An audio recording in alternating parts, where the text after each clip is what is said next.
kolobeh peňazí ani není otázka toho, že takto by to malo vyzerať. Skôr by som to nazval, že pokiaľ to takto vyzerať nebude, skôr či neskôr ten problém príde. Lebo to, že mám svoj príjem, ako sme si už vlastne povedali, je síce super. Práve z tohto príjmu si zaplatíme všetky naše potreby. Zaplatíme si z toho bývanie, stravu, domácnosť a všetko ostatné. Hneď ako náhle máme všetky svoje základné potreby vyriešené a základné výdavky zaplatené, hneď ďalšia položka by mala byť krytie rizík. Nakoľko, ako sme si povedali, môže nám ten príjem vypadnúť krátkodobo, ale aj dlhodobo. Hlavný ten najväčší problém sú dlhodobé výpadky príjmu. Tie krátkodobé výpadky príjmu sa dajú vyriešiť aj rezervou. Pri tom dlhodobom môže ohroziť celú rodinu.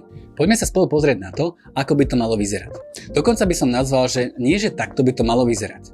Pokiaľ to takto nebude vyzerať, skôr či neskôr ten problém asi nastane. Nakoľko? To, že mám svoj príjem, ako sme si už povedali, nie je úplne garantované, že ten príjem bude mať do konca života, avšak mám garantované, že výdavky tam budem mať. Takže z toho príjmu základná vec, zaplatíme si svoje všetky potreby. To znamená, že zaplatíme si bývanie, stravu a všetko, čo budeme potrebovať vlastne pre fungovanie tej domácnosti. Hneď po týchto položkách by mali nasledovať zabezpečenie. Lebo ako by si povedali, to je vlastne dokáže výpadok príjmu narobiť celkom veľké problémy. Hlavne tie dlhodobé výpadky príjmu. Tie krátkodobé výpadky príjmu sa dajú vyriešiť aj rezervou. Je, že vlastne pokiaľ v ideálnom prípade by som mal mať odložené 6-mesačné výdavky. Pokiaľ ich nemám, tak to vieme kryť vlastne poistením, ale dlhodobé výdavky by sa veľmi ťažko kryli práve touto rezervou. Na toto práve slúži poistenie. Po zabezpečení nášho príjmu by mala byť tvorba majetku. Práve tento majetok dokáže predstavovať našu slobodu. Tvorby majetku sú rôzne. Ten majetok si dokážem tvoriť v druhom pilieri, v treťom pilieri, štvrtom, ako sme si povedali. Môže to byť pravidelná investícia, môže to byť nehnuteľnosť, ktorej nebývam, ale mám ju vlastne na investície. Akýmkoľvek spôsobom, pokiaľ si tvorím majetok, tak si tvorím svoju slobodu. Práve keď ten majetok bude dostatočne veľký, tak môže prísť situácia, že kvôli tomu príjmu nebudem musieť chodiť do práce, ale práve budem žiť z toho vytvoreného majetku. Toto je zmyslom finančníctva a finančného plánovania. Naplánovať si všetko, čo sa nám môže stať, aby sme sa voči tomu mohli chrániť a hlavne naplánovať si majetok, kedy budeme môcť byť skutočne slobodní. V ideálnom rozložení by to malo byť 10, 20, 30, 40% z toho príjmu. 10% z toho príjmu by malo ísť na zabezpečenie príjmu a krátkodobú rezervu. Zabezpečenie príjmu sme si vyjasnili. Tá krátkodobá rezerva zase slúži na to, keby tam prišli nejaké nečakané výdavky v domácnosti. Pokazí sa nám chladnička, ako dlho môžeme fungovať bez chladničky? Môžem fungovať pol roka, že si na to budem šetriť? No asi nie. Pokiaľ sa mi pokazí chladnička, mám na výber dve možnosti. Buď na to mám peniaze, kúpim si to, alebo na to peniaze nemám a budem tú chladničku splácať formou nejakého úveru. 20% z toho príjmu by malo byť strednodobá rezerva a dôchodok.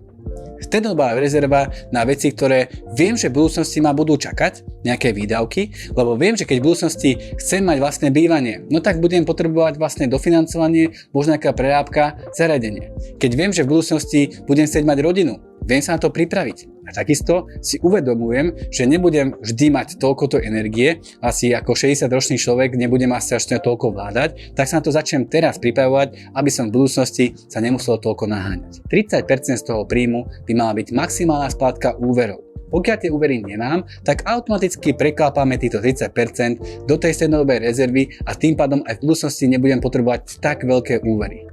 A 40% z toho príjmu by mala byť osobná spotreba.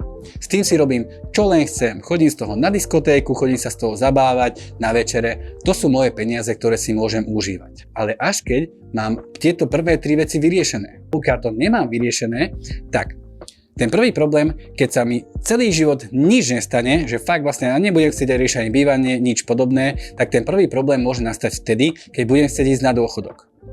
A zistím, že z toho, čo mi štát bude dávať, neprežijem.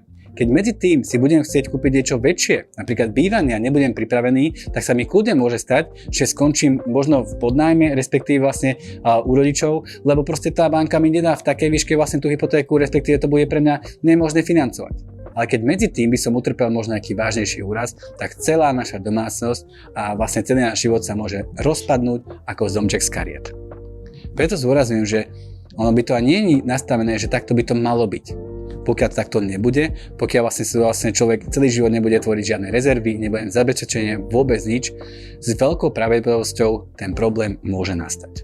Ak chcete vedieť, ako to nastaviť konkrétne vo vašej situácii, neváhajte nás kontaktovať.